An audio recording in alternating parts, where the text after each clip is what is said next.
to make sure I did this right. I don't think you did it right. I don't think I'm on screen. Let's check. Check YouTube. Let me check. Oh, I am on screen. You're right, but I just can't see it. You can see me though, right? Yeah. All right. That's all that matters. That's all that matters. We did it. We did it. We're Shout out live. us. A couple days late. I was in Missouri for the Bitcoin Expedition Conference earlier this week in Jefferson City, Missouri. It was a great event, great small town. Thursday was a full day of programming, so we couldn't record then. I got back yesterday morning and had some family matters I had to tend to, and we couldn't record yesterday. And here we are today, just Matt and I. Logan, his weekend was preoccupied, so I'm running the back end here. I am host and producer today, so please bear with us. Are we getting any comments? Horrible experience on my side right now. I can't really see what's being broadcast at all. I'm going to try and figure that out. I'm blindly here, but we made it work. Let me hit settings. Hopefully I don't screw anything up while doing this. Guest view. There we go. Broadcast. You should be able to see both of us now. Yes. Thank you, sir. You did it. Look at me. Look at me. You know? Sometimes I know how to get stuff done. Okay, that's awesome. Now I'm in my happy place. Okay, this is good. Look at us without Logan. Logan, you better watch out, brother. I'm coming for that job. Never miss a week. Here we are, Saturday afternoon, 1:21 Central. This was the first time in a while where I was like, damn, we might miss a week. Made it happen. We did make it happen. Should we jump into it, or are we keeping it tight today? How many weeks has it been? Since Christmas the first year, so that would have been Christmas 2018. So 52, let's just start Jan 1, 2019, 52 times 2 is 104.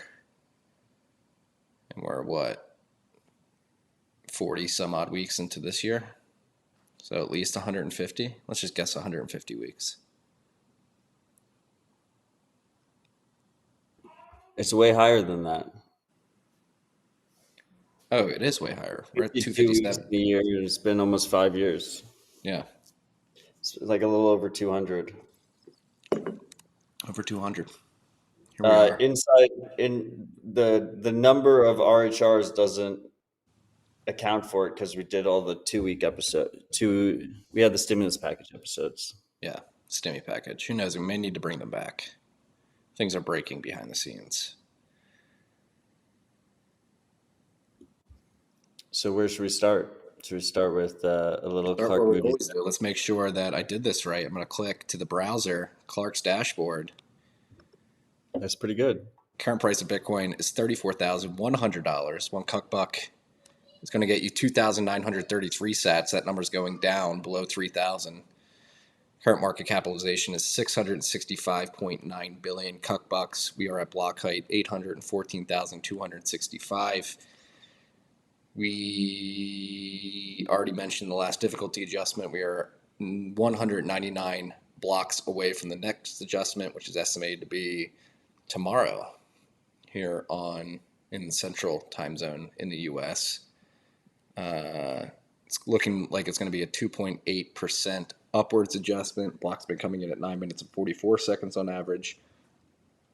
There are currently 12,729 transactions in Clark's mempool. If we go over to mempool.space, there's only 32,994 transactions in Wiz's mempool.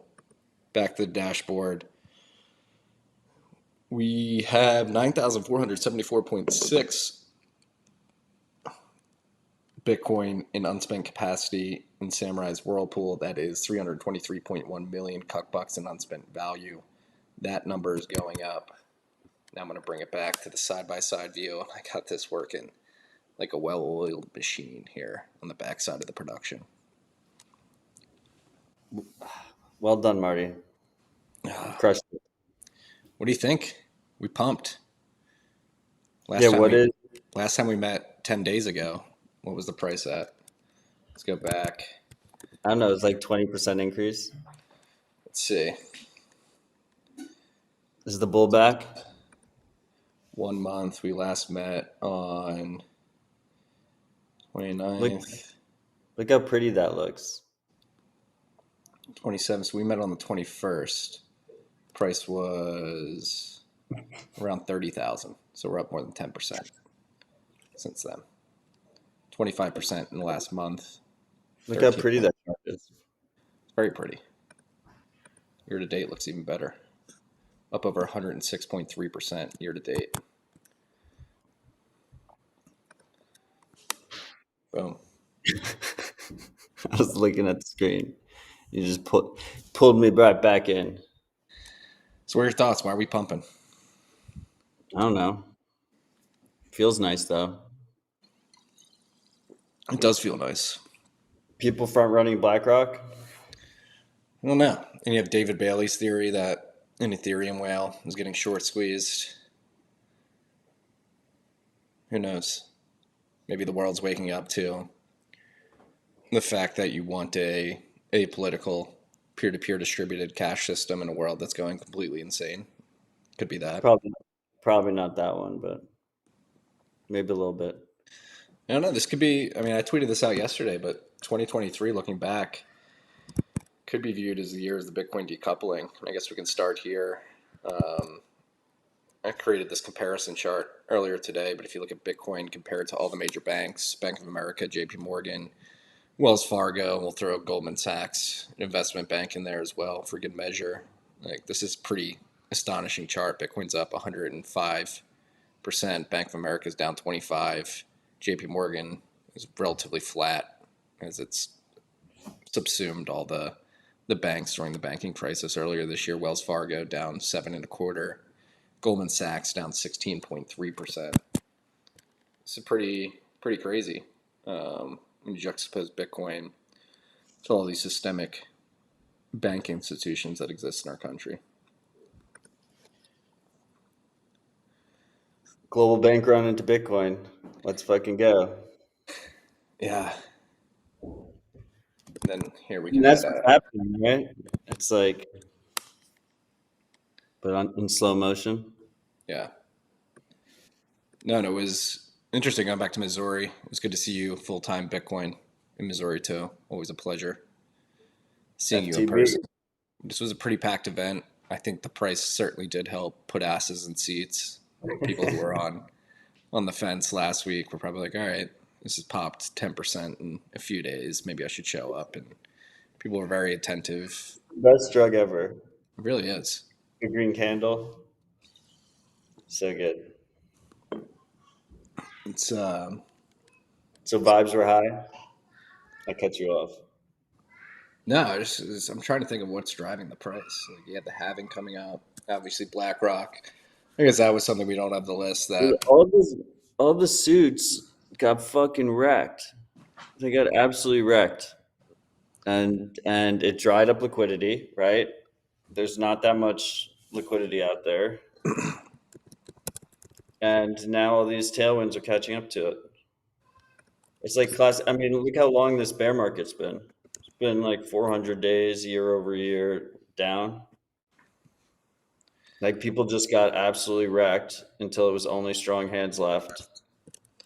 And everyone knows the BlackRock ETF is going to happen. Like, of course it's going to fucking happen. And when have you ever been able to front run a BlackRock ETF? Like, I guess like gold could be like the comparison, but like imagine like stacking a serious amount of gold. Like, that's like physical gold before the BlackRock ETF. Like, that was a serious endeavor. This you could just,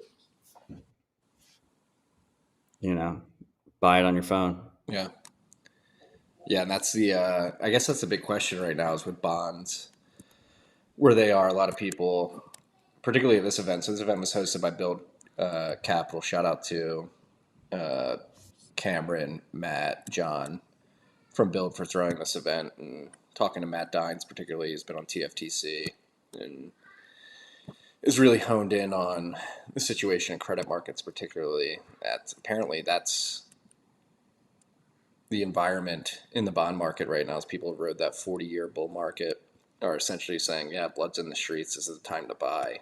And they're scooping up bonds thinking that they're going to recover. But I don't know if the trade that lasted for 4 decades is going to continue into the future, especially when you consider the geopolitical situation unraveling right now and the U.S. debt situation. So just to pull up a few things in this regard, it's never a good sign when Barron's is somewhat of like a Kramer indicator. So when this is their cover from, I guess it's next week's issue or this weekend's issue that went out, time to buy bonds. They're never really a good indicator. So it could be a sign that more pain is on the way. And then you really have to factor this in too, which is the national debt, which has gone up by $1 trillion in the past 3 months. It was 32.65 in July of this year, currently sitting above $33.67 trillion. And Wall Street Silver says here, at this pace, the debt will hit nearly 5% of GDP by the end of the fiscal year, which is September of next year. Annual interest expense on the debt will be about 1.3 trillion per year, with an economy at 27 trillion. Yellen says their goal is 2% of GDP for interest expense on the debt.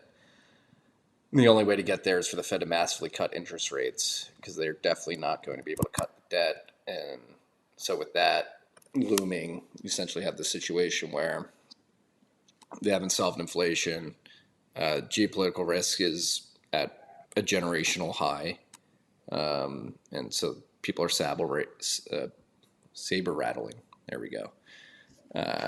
And the U.S. is seen as a strong force behind the people pushing us towards World War III, and may make it less palatable to buy our debt. Inflation's not solved. And so if they cut interest rates while inflation's not solved, it's not going to be good at all either.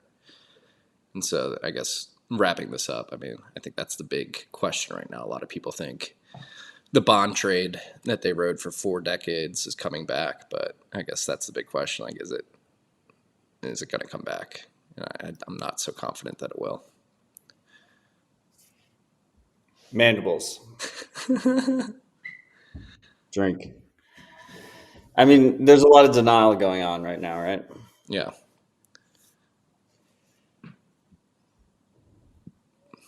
And there's a lot of opium. So what do you think about all the hoopla about BlackRock and the other people filing for ETFs getting their tickers at the DTCC? Is that signal or is that noise? I think BlackRock ETF is definitely going to happen. And I think it's, going to bring a pretty big price pump in the short term. Is like that's my expectation, and I think it's not priced in, and I don't think the halving's priced in. But I'm also like always fucking bullish, so take it with a grain of salt. Yeah. Well, that brings up, I mean, this last week's pump, it's been really good for hash price. If you look here on insights.brains.com, miners certainly loved the pump last week. Hash price pump from about 6 cents to above 7.4 cents per day. So they're more profitable. I guess in the context of the mining industry, that's a big question, is like, can the price pump enough before the halving to make these companies profitable so they can pay down debt, reinvest, and prepare for a world in which the subsidy gets cut in half? Jevy said, don't forget about the Buy the Fucking Pump program, the BTFP program, where they pre-bailed out all the banks that were still existing. Ends in March and April as well. But they right? That's the big question. Does it actually end, or do they just extend it? They're just going to extend it. I feel like that's, if I could bet on it, I mean, you can just stay humble stack sats, but they'll probably extend it. Yeah. No, and I mean, that'll be one thing to look out for this week. I mean, we showed the chart and pull it back up of these banking stocks. Um, I love this chart. This is a fun one.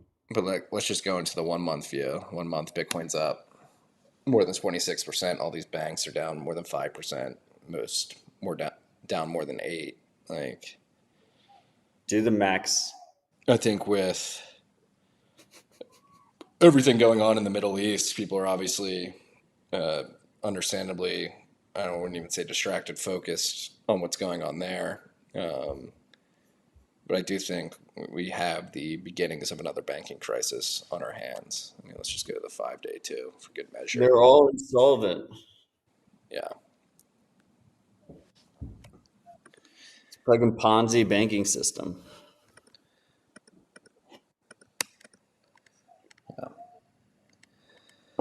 How are you feeling? Nervous? Nervous? Yeah. About what? The market's the situation. It does. I mean, I would be if I didn't have Bitcoin. Yeah. Uh, I mean, I like Bitcoin is like made for this situation, in my opinion. But yeah, I mean, it should be crazy to see how it all plays out. It's just like it's a question of timing. Yeah. And I guess that rolls into the regulatory environment around Bitcoin if you want to put your tinfoil hat on and assume that the powers that be in the federal government here understand the gravity of Bitcoin taking off while you have a debt crisis, a bond crisis, a banking crisis at the same time. It seems like they're quickly moving to close the gates. We talked about FinCEN last week when we last met. I think that was relatively fresh news when we recorded, and having had 10 days, 11 days, whatever it's been, to think on it, 8 days, I think. It's very serious what they're trying to do, and you should be writing letters It's really to. Yeah, it's really bad. And then this week you had the Wall Street Journal article trying to say that Hamas was using Bitcoin to fund their operations against Israel, and it became like Elizabeth Warren went crazy. Had, I believe, over 100 representatives sign a letter saying we need to take care of this right away. And then you had chain analysis companies coming out and saying, well, actually, that's not true. This data is not correct. Wall Street Journal didn't retract, but they're still running with it. So Bitcoin funds terrorism narrative is getting out there. And the timing of all of it, again, tinfoil hat on. It's very easy to see a potential scenario in which the BlackRock ETF gets approved. And the government says, yeah, you can get access to Bitcoin, but only via these regulated institutions and these products. You can't actually hold Bitcoin.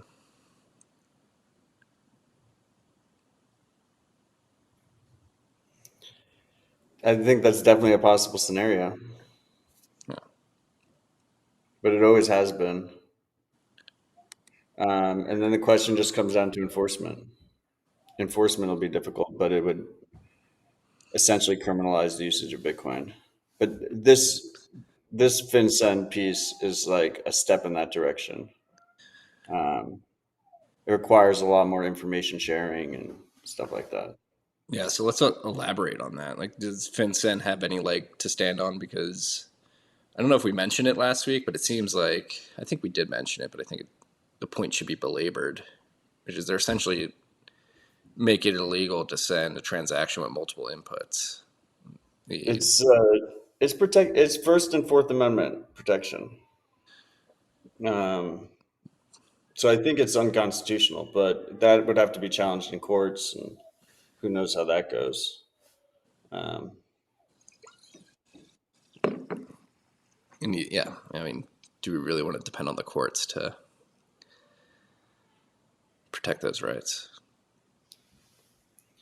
I mean, look, when governments fail, they like often lash out at their citizens, and try and choke them out, Yeah.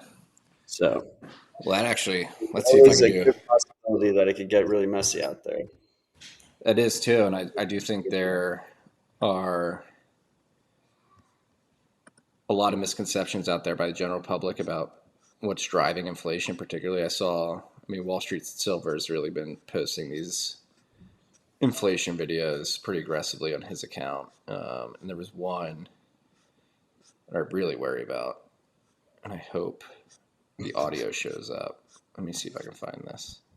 It seems like the freaks in the Noster chat are really enjoying a leisurely Saturday chill rip. What are they saying? We never do these. Yeah. We have beef for bacon saying, "Can we just do RHR on Saturdays?" Beef or bacon? This is so much more chill when not on a work day.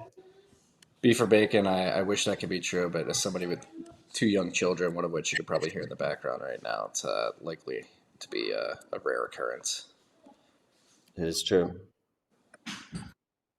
Okay, let's see. Thank you for being here for this one. Yeah. Let's see if we can get the audio here. Let me know if the audio is playing. Target yesterday and bought 2 bottles of hair product, a bottle of shampoo, a box of trash bags, and 1 Halloween decoration, $70 on my Target Red card. That's with my 5% discount. My son's looking at the cart and going, "Mom, this was $70. We didn't even get anything." Yeah, I know, kid. And he doesn't even remember a time when you could get a 2-bedroom apartment in a decent area of town for $600 a month. Now a 1-bedroom apartment in a mediocre part of town is $2,000 a month. Gas is $5.49 a gallon. It cost me $65 to fill up my tank. Before COVID, my grocery bill per month was $350. Now it's $600 a month, and I buy the exact same amount of groceries. This shit is out of control. What does the bourgeoisie think that the outcome of this is going to be? They cannot possibly believe that extracting every last dime out of the working class by inflating all of the prices and paying us poverty wages is a sustainable economic model. And the thing is that I could be mad at the bourgeoisie all day long, but they are doing exactly what is expected. They are greedy sociopaths. This is what they do. I am more mad at Americans because instead of uniting against this common enemy who is robbing us blind, we are fighting over whether or not drag queens can read books to children. At what point are we going to stop taking this shit lying down, put our foots down, and say, fuck this, and not allow it anymore? We cannot even afford to live in this country. We can't even afford to die in this country. And so, this scared the shit out of me yesterday when I saw it, because obviously people are feeling the pain of inflation, but it seems like this is anecdotal evidence, one anecdotal data point, but I wouldn't be surprised to learn that this is the feeling of many people out there who are suffering under the pain of inflation, but pointing at the bourgeoisie and capitalist as the problems that these people are facing in the economy is something, as Bitcoiners, we should really be focused about getting ahead of. It's not capitalism. It's not the people producing goods and services throughout the economy. It's the money. Like, we really do need to work hard to make this clear to people, I think. Yeah, I mean, it feels like an uphill battle. I do wonder. I'm not saying this one is, but and it's definitely representative of obviously a lot of the feelings that people have out there. But like there's going to be so many psyop shit like this. We're just going to get hammered by these videos, man. We already are. Yeah, it's already completely impossible to tell what's real and what's not. So that's a pretty crazy thought to me. Just like this complete, just like fake news on a max level. It's fucking crazy. When you say that, I don't think you mean they're AI generated, but do you think? Well, they do like AI generated shit now that's like crazy video wise. Like I can't do it, but There was one of Greta this week that was like, holy shit, this looks real. I mean, it was obviously remember kind of that, cool. remember that one where it was like it was a Chinese girl and then they turned her into a white girl? Yeah. Like that was crazy. I don't know. I just to me it feels but like social media and all this digital connection, like the ability for information to flow so quickly, like speeds up all these different things, right? It has all these like secondary effects that are like really obvious in hindsight, but it's hard to comprehend before they happen. And like I think like one of like the early big ones that people talked about was like the Arab Spring, right? And then recently, like we see the bank runs, the bank runs, and they said this was the bank run from your phone, right? It was like people were on Twitter on their phone, and then they immediately like withdrew from the bank from the phone app. And like when you have runaway inflation and you have inflation running hot and you have people that are angry and upset, and they're glued to their phones and they have their engagement and everything, and you just start bombarding them with certain videos that you want them to have, like it can get crazy really fast. Like to me that's super fucking scary, and it's just completely unavoidable. Like I just don't know, like I don't know how you stop that from happening. Yeah. Yeah. The algos on Twitter, particularly, are like fine tuned to really play to those emotions. Speaking of which, we don't have this on the list, but something we should talk about. Elon coming out and saying he's given his engineering team 1 year to make X the financial app of the future. No, when he said it was a leaked all hands call, and he said, when I say a payments app, I mean every aspect of someone's financial life, is what he said. That's fucking, this is a CBDC social credit score private play. But Elon's our savior. He's saving freedom of speech right now. It's all right out there. He says it. I think it leaked. It came out that he wanted it to be a dating app too. Oh, God. Just like the everything app. Your whole life runs through it. You better hope you have a good score. You released phone calls this week. You can go to DMs and have a voice call with somebody now. And that's that's helpful. I mean, they're kind of competing with Telegram or whatever. Yeah. Signal. Everything But happens that way. that's like blue checks only, right? I think so. Yeah. I haven't seen it in my DM UI.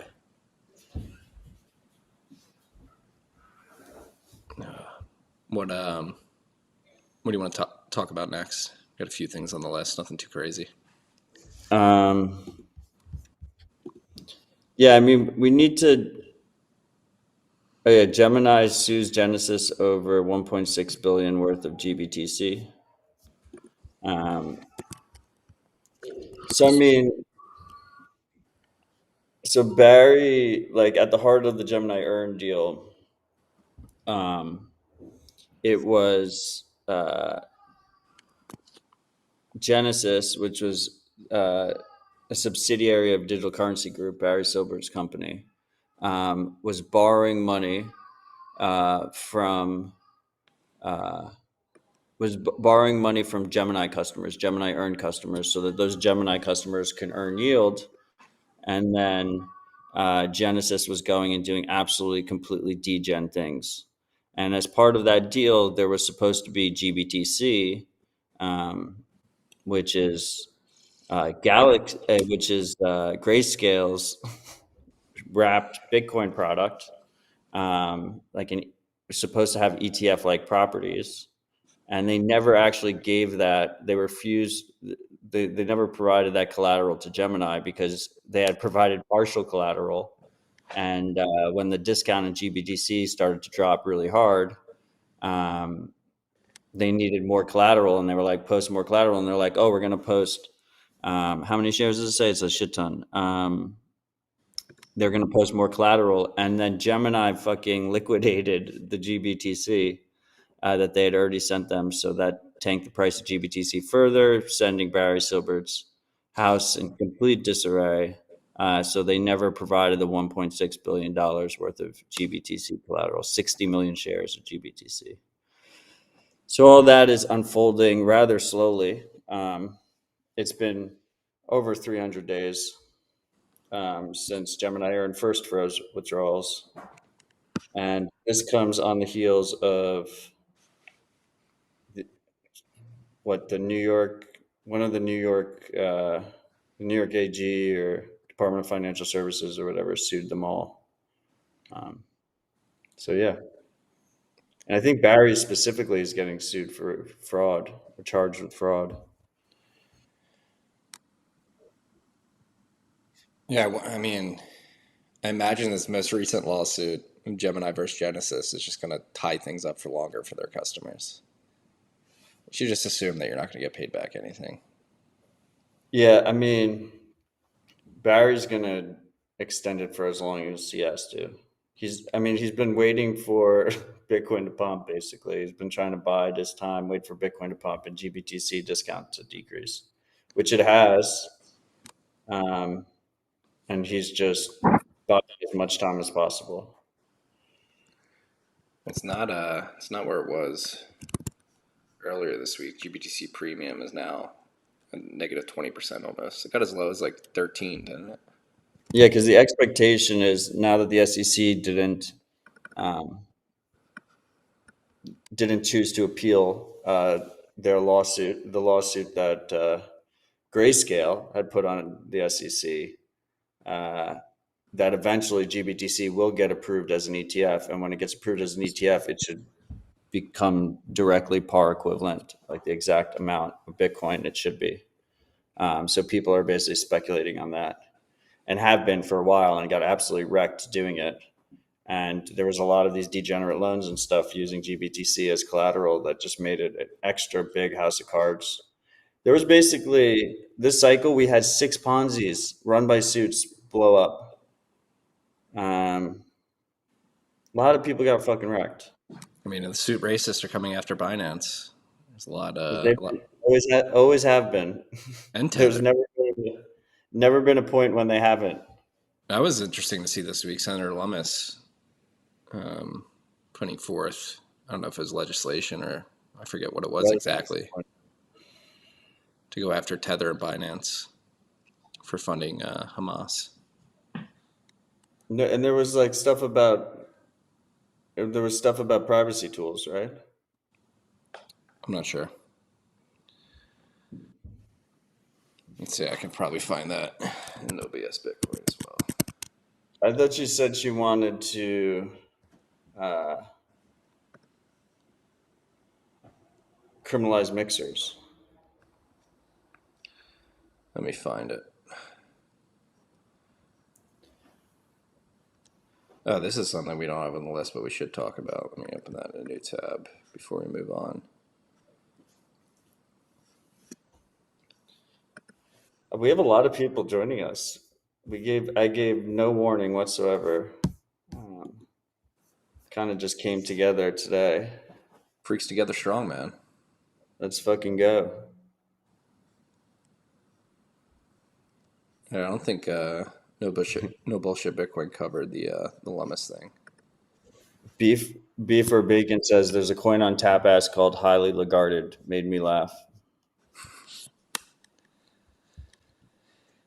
Get as much as you can. It's going to pump. Tapass. New shitcoin casino. But no, this is disconcerting to see too.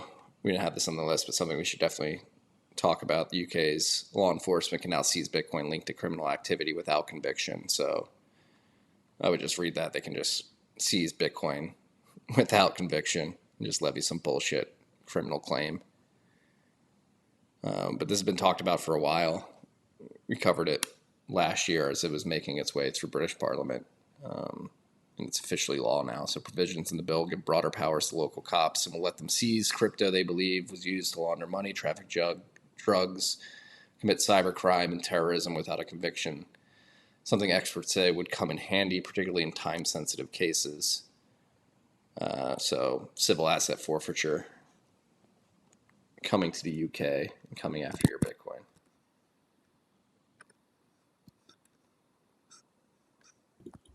Beware. Make sure you To be have expected.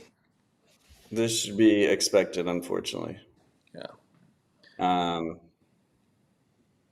And there will be gold confiscations as well. Yeah. But to mitigate this risk, these authorities are definitely going to be trained to look for 12 and 24 word seed phrases. So if you don't want them to seize your Bitcoin without a successful conviction, you're probably going to want to have a passphrase on top of that, a strong passphrase for that. So a passphrase, right? If you have 12 of your secret words, your seed, or 24, passphrase is a word that you choose that comes after all of those. So it's either the 13th word or the 25th word. And each time you switch what that passphrase is, it's a completely different wallet. But you have to remember that passphrase. If you forget that passphrase, you won't be able to access your Bitcoin. So some people just keep the passphrase in their head. I think that's fucking crazy. But if you put it somewhere secure in a different location, then both locations need to be compromised. Also, that seed that you have without the passphrase is a different wallet. So you can put some funds on that makes it a decoy. Another feature that I really like that's on Cold Card, you can do seed XOR, and it pumps out 2 sets of seeds for you. And you can store those on seed plates in different places, and you need both seeds, and you have to put them together to spend. And then, of course, there's multisig. Yeah. Jeffy in the comments saying multisig over passphrases. He's very consistent. Yes. I think passphrases are just extremely. It's awesome how simple they are, but there's a lot of footgun potential. You can, especially if you're just memorizing it in your head, you will forget things that you memorize in your head. I've forgotten many passwords that I thought I would never forget. So just be wary of that. But if you're like crossing a border or something, obviously the Border Wallets project is really cool. But that's a situation where you could easily memorize a passphrase. You can do it with a simple mobile wallet, and multi-sig is complete overkill in that situation. So different tools, different use cases. Yeah. Beware. We could be hitting the then they fight you phase. Got little ones running downstairs. Can you hear him? Very little. You're good. You got anything else? The Lightspark stuff. What are your thoughts on that? Oh, they rebranded Lightning addresses and added compliance. Yeah. I think the name Universal Money Address is actually like it's a pretty good name. Like I think that's actually it's like a solid marketing name. But yeah, I mean the compliance shit is super worrisome. It doesn't seem like they actually have any compliance really integrated. But it could get pretty dark. I mean, you could have a situation. So basically, Lightspark announced the Universal Money Address, which is essentially just like it's backwards compatible with Lightning address. So it's a typical Lightning address format. Marty at Albi, getalbi.com, or whatever the website is. I apologize to the Albi guys, but or like Odell at ZeusPay.com. But he added a component that you can say what currency you want to receive in. And then he added a component that is supposedly compliant. He partnered with Chain Analysis and a bunch of other chain surveillance firms. But there's no real details on what that compliance looks like. But it does, like, it points to this idea that we've talked about for a while, which is like a bifurcation of the network. And like the most like simple brute way for them to do any kind of compliance would be like just filter based on what after the ad is. It's like, oh, we just don't pay to ad Zeus pay people because they're not compliant with us. They don't like share information with us or something. Yeah. So they could just whitelist or blacklist potentially lightning address suffixes. Well, I saw David Marcus hop in a thread and leaning into what you said earlier, which is backwards compatible lightning addresses. And even if it is compliant on the send side, like on the receive side, like people could still, you could have like these dusting attacks or something similar to a dusting attack where you have, like, how do you get around that? Yeah, I mean, I think the funny thing about all this is I don't think they have like any real compliance strategy. I think he just like slapped compliance in there because as a suit, he thinks that bangs. He's like, oh, I added compliance to lightning addresses. Like everyone's going to get super excited about that. And instead, he just on Twitter, he mostly got shat on. But like, I don't actually think they really have a compliance strategy yet. It's just, we have partnerships. Yeah. He got shat on, then he came out and was like, hey guys, like if we're going to take Bitcoin mainstream, we're going to need compliance. And yeah, he compliance bro to everybody. I quote tweeted said we need to end the bank. We need to abolish the Bank Secrecy Act because that's the real problem. That's the real frustrating thing. I think it's the BlackRocks and David Marcus get into the space. So it's like the meme. I'm new to Bitcoin. I'm here to fix it, make it compliant. And it's really, we do need more people of that caliber sticking their neck out and saying, hey, these compliance regulations are completely overburdensome, ineffective, expensive, and anathema to the goals that Bitcoin is seeking to achieve here. Well, I mean, I think it was fitting that on the day that he announced that was the same day that Zeus v0.8 went out to everybody, and that's the new version of Zeus that lets you have a sovereign lightning address on your phone without running a node at home or on a server. The node is literally in your phone. And it was like the two opposite sides of Bitcoin going quote unquote mainstream. This compliance lightning address for businesses, try and like integrate with Venmo and shit out of Lightspark, and then Zeus coming out with lightning addresses on your phone that you can just use without a node somewhere else. The node's on your phone. So I think that's pretty cool. And I think that's going to be more of what we see with Bitcoin, because ultimately Bitcoin is a permissionless open network. So there will be compliance bros and there'll be people that use Bitcoin as freedom money, and they will coexist, and people will have the choice of what they want to use. And that's the beauty of it. Great. Shout out to Evan and team at Zeus. It's cool to see them do that. And while I had the browser share up, I thought this was pretty cool too. ZapplePay added AutoZap subscriptions. So what's the gravity of this? Like, what is the real breakthrough here? So this is cool because if you have a lightning address attached to your pub key, this allows someone to pay you reoccurring payments. So you can it can be like a Patreon type of situation where you like someone's content, you appreciate their content. So every month you want to send them 21,000 sats. And so it uses a Nostr wallet Connect capable Lightning wallet, which right now the main one is Mutiny.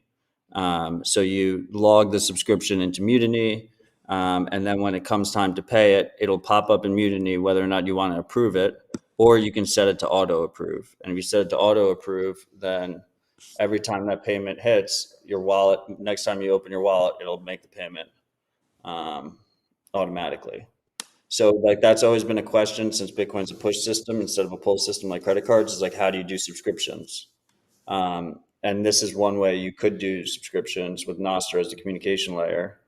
Yeah.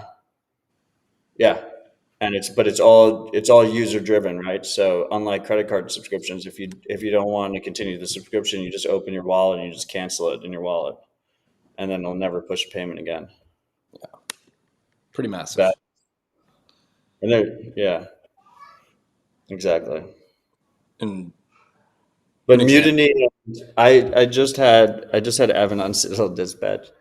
It was a great conversation to talk about all this, but there's issues right now with Mutiny users paying Zeus users because they're both running nodes and phones that are offline and online. So they're like, there's this 24-hour HODL invoice, so an invoice that expires within 24 hours, and the Zeus user needs to open their phone to accept the payment within 24 hours. Otherwise, they don't get the payment. And the Mutiny user needs to open their phone to approve the payment out if they do a Zap on Noster. So it's like two pragmatic kind of like hacks almost like come together and in the wild, and they're going through some growing pains. But it's really cool to see just very useful things being built out today with the tools that we have.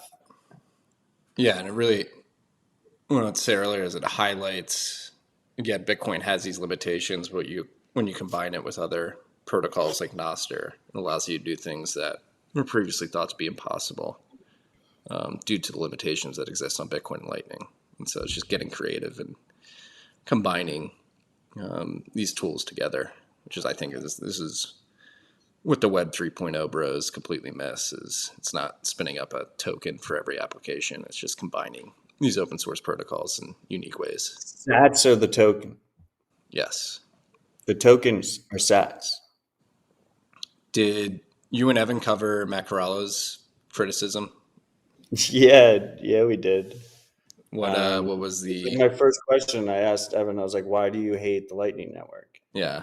So, I mean, for those who are unaware, Matt Corallo quote tweeted the release of this this function by Zeus. Basically had some criticisms about this type of functionality locking up a ton of liquidity along routes on the Lightning Network.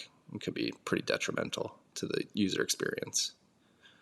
Yeah, I mean, we talked about it at length, and people should check it out. It was a good conversation. We kept it short, focused. It was like an hour. But I mean, my personal perspective is it is a question of perspectives, right? And it's a question of timing, and it's a question of what are people doing in the real world, right? So when you say, like, yeah, is it ideal that payments could be locked up for up to 24 hours if the receiver doesn't open their phone? Yeah, like that is not ideal. Like that locks up liquidity along the route. But Zeus is a growing node. There's potentially not going to be that many hops going to Zeus Pay people. The alternative that people are going to right now aren't running their own node and doing a sovereign Lightning address. They're just using Wallet of Satoshi, a fully custodial option, which is, I think, arguably more dangerous for the Lightning Network, because when they rug, they're going to rug like the entire developed world, like everyone that's been onboarded to the developing world over the last like 2 years are all going to get rugged at the same time because they all use Wallet of Satoshi. So I think, look, Evan knows, like, if there's protocol improvements that make it so that he can do it in a more efficient way, he's just going to upgrade over time. But at the end of the day, the goal of having a sovereign, freedom focused receive Lightning address on a phone, right, rather than using a custodian, is worth the trade-offs that it makes. And at the most low IQ, like on the bell curve on the left side, like thing you can do if you're a routing node and you don't like this is just raise your fees. If you raise your fees and all your payment slots get filled, and those payments, most of them inevitably go through, you're going to get paid really well. And yeah, I also think like an expectations thing, right? Is people overwhelmingly choose the most convenient option. And because this is self-custody, for small payments, you still have to open a channel, right? So for small payments, the fee can be quite high. We talked about fees at length. And while the Satoshi doesn't have that issue because you're just using their channels, they're just holding your Bitcoin for you. So, like, what's the bull case for without wallet Satoshi rugging? Like, what's the bull case for the amount of users that ZeusPay pulls from wallet Satoshi? Like 5% or like 10%? If that. If it's, imagine how bullish that would be if it started really affecting the Lightning Network because so many people were using ZeusPay. Like, I don't think it's really. It's just not. I like that it's just a pragmatic tool that you can use today, and I think it's worth that trade-off. And hopefully, we can do it in better ways in the future. Yeah. Now that you mention it, it's probably like a problem we should want to see because it means users are doing things non-custodially more often. When those problems do arise, it's like, all right. I mean, I think this is Evan's comeback to Matt's rebut or Matt's criticism was like, hey, protocol devs need to figure out how to fix this, which triggered a lot of people. Yeah, but it's also like Evan's not an outsider. Like, he did a bunch of L&D work. Like, I don't like he's not a bad actor here. He's just putting a tool out there. Yeah, that works today. With that, we're going to keep it pretty tight this week, so let's get to shout-outs. I like this view of shout-outs. We can just go to Fountain and read the shout-outs, and you're not going to be surprised. Maybe that's a problem for you, but it's more efficient for me right now instead of holding my phone in front of the camera. Top 4 shout-outs from Rabbit Hole Recap 275. Critical flaw in the Lightning Network? We did 2 question mark titles in a row. I love that. I've also come to the conclusion that bug is a bit overblown. Dove into some of Lisa Neiget's. Oh, we talked about that too. I talked about that with Evan too. Yeah, I think in Parker, I was with Parker. Parker and I shared a hotel room. Still in a bear market. You can't be balling out at conferences. You got to share a hotel room. 2 beds. Don't worry, freaks. We didn't skimp too much. But he made a good point when we were talking about this bug is that if it was that existential, you'd see a mass exodus of liquidity from the Lightning Network, which doesn't seem to have materialized. I mean, I don't think that's it's not so cut and dry, right? Like, if you have channel partners you trust, you're fine in this situation. And that's a ridiculous statement, but it's the truth. And if you think about a lot of the large routing nodes, right, and the large liquidity providers, they mostly have whitelisted channels. You can't just open a channel with them. Like, they only have channel counterparties that they have like a legal relationship with. And then I think us in like the sovereign routing network, we're kind of just waiting to see if we lose our money or not. Like, I'm not doing a mass exodus. Are you doing a mass exodus from your Lightning node? Not planning on it, but apparently like Antoine Riard is on the 30th, so you got 2 days. I guess we'll know in 2 days. It's not like I would know better. But yeah, I think, look, regardless, like, obviously, Lightning is one tool we have available to us, and it comes with certain trade-offs, right? And it doesn't make it completely useless, but like, it does change how you can use it and what the threat models are and whatnot. Yeah. We'll see. I think Antoine's going to attack the network on Monday. We'll see how. Are we telling the freaks to mass exodus Lightning? No, I'm not going to do it. Marty, all the freaks, they want a mass exodus Lightning, but you told them mempools would clear, so they've been waiting to do it with 1 sat per byte, and they just haven't been able to do it yet. I mean, we're getting close. That's on you, dude. There's 6,000 less or 10,000 less transactions in the mempool right now compared to when we started this episode. So click the graph. No, the graph on the top. Oh, yeah. There you go. Now press 1 month. There's the butt crack. There's the butt crack. Look at that. It's beautiful. Just up and to the right. Nice Nike swoosh. All right, on to shout outs from last week's rip. At Cumrocket, coming in at number 1 with 100,069 sats. Nevada County Bitcoin Meetup, Thursday, November 16th, 2023, from 6 to 8 p.m. at 1849 Brewing Company, 468 Sutton Way, Grass Valley, California. Anyone with an interest in Bitcoin is welcome to come. From newbie to enthusiast, no one is an expert in everything Bitcoin related, but we know how to get everyone of every age and technological skills started. Thank you, Cumrocket. Week in, week out, pumping all these meetups. At Eric99, 100,000 sats, Minneapolis, Minnesota, Bitcoin Meetup, Wednesday, November 1st at O'Shaughnessy Distilling Co. 600 Malcolm Ave, Southeast Minneapolis, Minnesota, 55414. Starts at 6 p.m. Speaker at 7 p.m. That's going to be Dr. Mark Stephanie. Social time at 7:30/8. Stay humble, stack sats. Good advice, Eric. That's awesome that our top 2 are Ride or Die Freaks telling us about meetups. Top 3, Svanuel, 77,777 sats, 7s across the board. Palindrome Boost, Bitcoin Meetup at Sogndal Public Library, Norway. What do they speak up in Norway?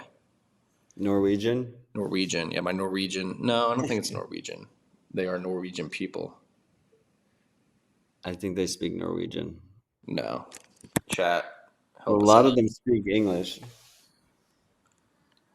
What the hell do they speak? God damn it. Bro, you're overthinking this. They speak Norwegian.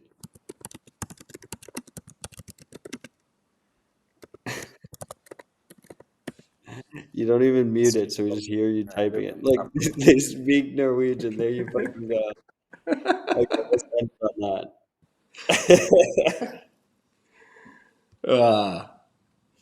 Bitcoin Meetup at Sogndal Public Library, Norway on Tuesday, To the 31st freaks, of October.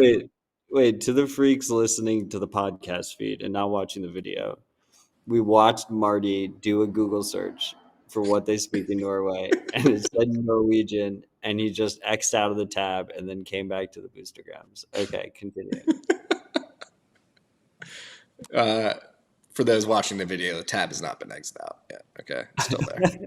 Norwegian and Sami.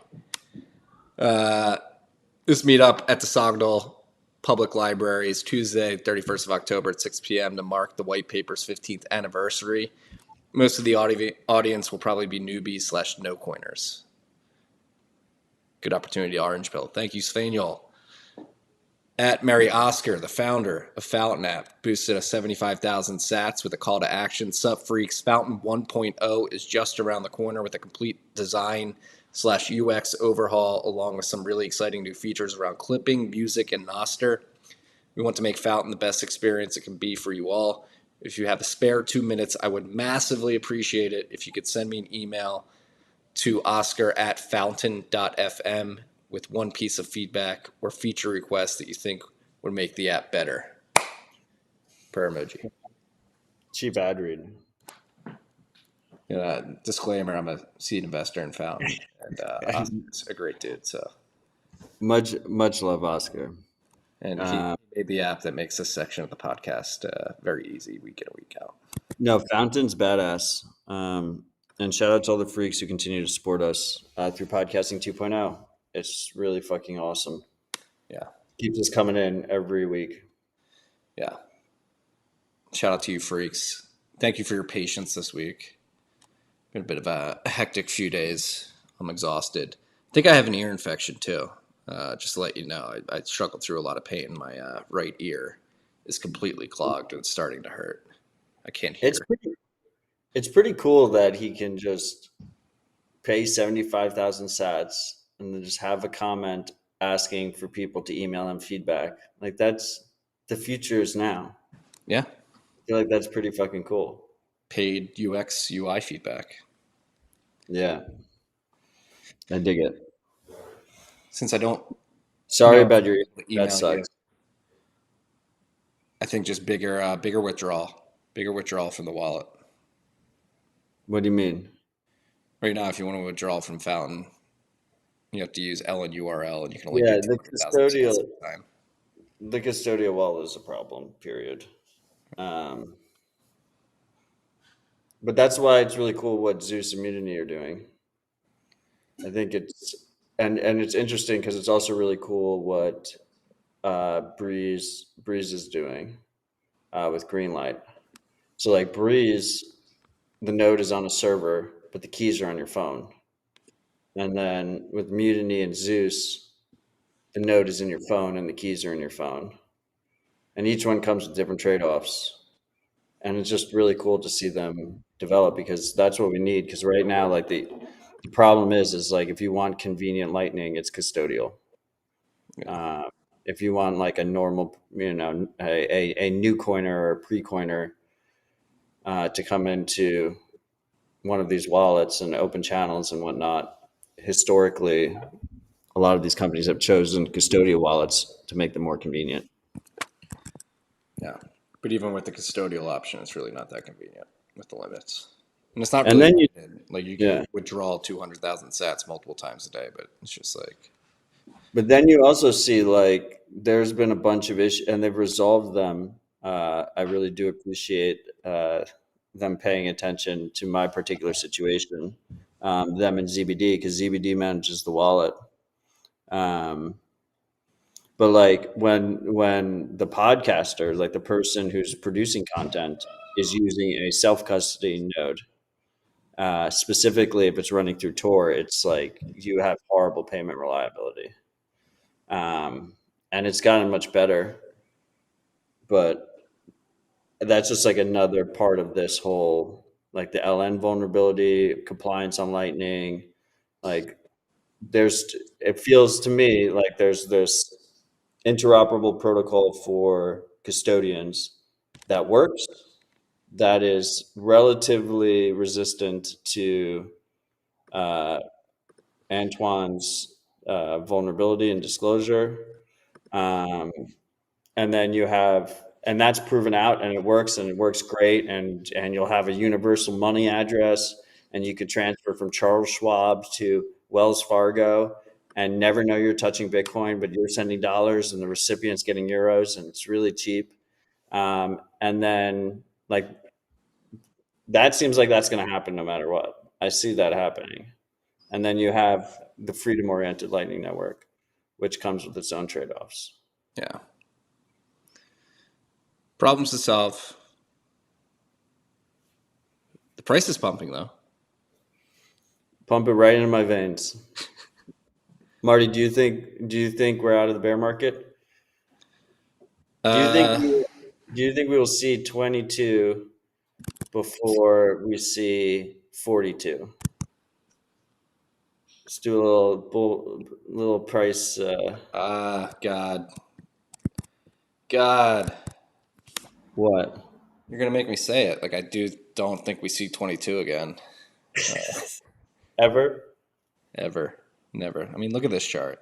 I do think, I mean, going back to the bond conversation from the beginning of the rip, like, I don't think people understand. Like, I do think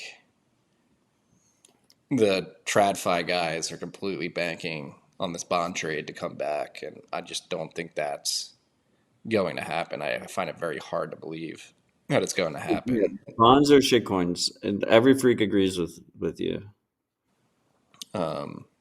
It's just not priced in yet.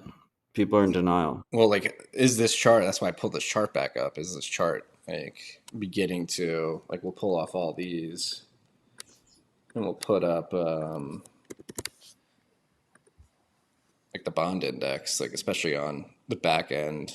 These last 3 months, particularly, like, is it beginning to be priced in? Like, are there people No, in the TradFi world who understand the severity of the situation and begin jump nothing ship? is priced in. It's not priced in. If it was priced in, Bitcoin would be over $1 million.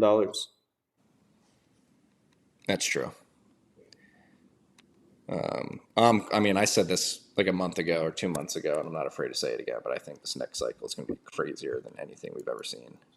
Dude, the suits are going to get absolutely wrecked. Well, that's why I don't think we see 22 again, because I think the suits are going to realize that they're extremely vulnerable, and they're going to begin aping in. It seems like the only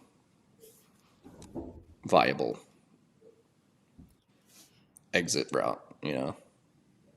There's just, there's so much money on the sidelines, and there's a fixed amount of Bitcoin.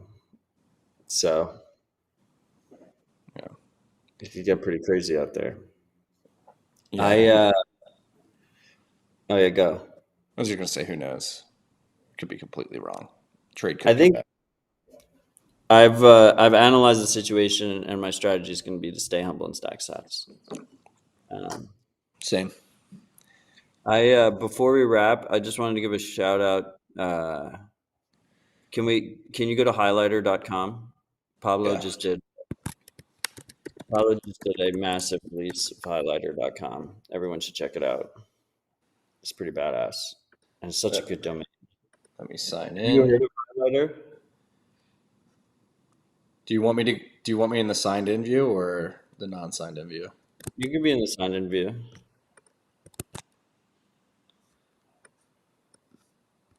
So this is to the freaks on video. This is highlighter.com. And basically, so it uses Nostr and DVMs, data vending machines that we talked about multiple times. So you can highlight different areas and then basically use Nostr to post them, and add your own thoughts. Marty's adding his own thoughts. Then people can zap that. They can zap the author. They can do a zap split between both. You can also do like Patreon like subscriptions. And then the data vending machine part is really interesting because you can actually take a podcast, you put in a podcast link, and then you can pay a DVM AI agent with sats to transcribe the podcast. And then you can highlight that. So what did I just do? So I have this here. You just added a comment signed by your private key. Yeah. It's pretty cool. The potential is pretty huge. I think he's onto something here. I'm really close. And he made it very pretty too. Yeah. I mean, shout out to Pablo. Shout out to everybody working on Nostr. But bringing it back to the live chat. Live chat seems pretty convinced that bonds have collapsed. They're not coming back. Yeah, I'm telling you. I think I think they all agree with us. Yeah, I mean, especially if it seems like the markets are trying to project that there's going to be one more rate hike. You had Larry Fink come out and say, "Hey, they need to raise one more time at least." I think that may be like a last ditch effort to solve inflation, which I don't think they're going to be able to solve. And wait, you said another rate hike? Yeah. Okay. Yeah, Larry. I think they can maybe it's not consensus, but a lot of smart money is like, we're going to get one more rate hike next month, and then that'll be it. But as we're seeing with the charts that we showed earlier and the situation in the bond market, like something's going to break. It's arguable. I mean, with the bank stock movement this week, like I wouldn't be surprised if the systemic banking crisis rears its head as early as next week. And so maybe they raise one more time, but they're going to have to revert quickly. And if inflation isn't solved, bonds are absolutely fucked. You think this week, you mean like this Monday, we're going to have like bank runs are going to escalate? Is next week's episode going to be the bank runs continue? I would not be surprised. I would not be surprised. I wouldn't be surprised either. Yeah. But my youngest has woken up from his nap. This is great. We did it, freaks. We did it. I'm very happy we did. I mean, I don't want to shout out ourselves, but shout out to us. Shout out to the freaks. Some of the freaks have been here every week, or Yeah, at least once we started doing it live. we still have 111 plus the Zap stream audience, so more than 111 listening. An hour and 10 minutes in on a Saturday afternoon here in America, late night in Europe. There's a lot of European freaks in the comments. Have to shout them out. But no, I'm happy we make it a point to do this week in and week out, and that you guys join us. So thank you, Matt, for being flexible this week. Thank you, freaks, for being patient. Much love, Marty. Much love, freaks. Stay humble, stack sats. Peace and love. All right, let's see if I can end this correctly.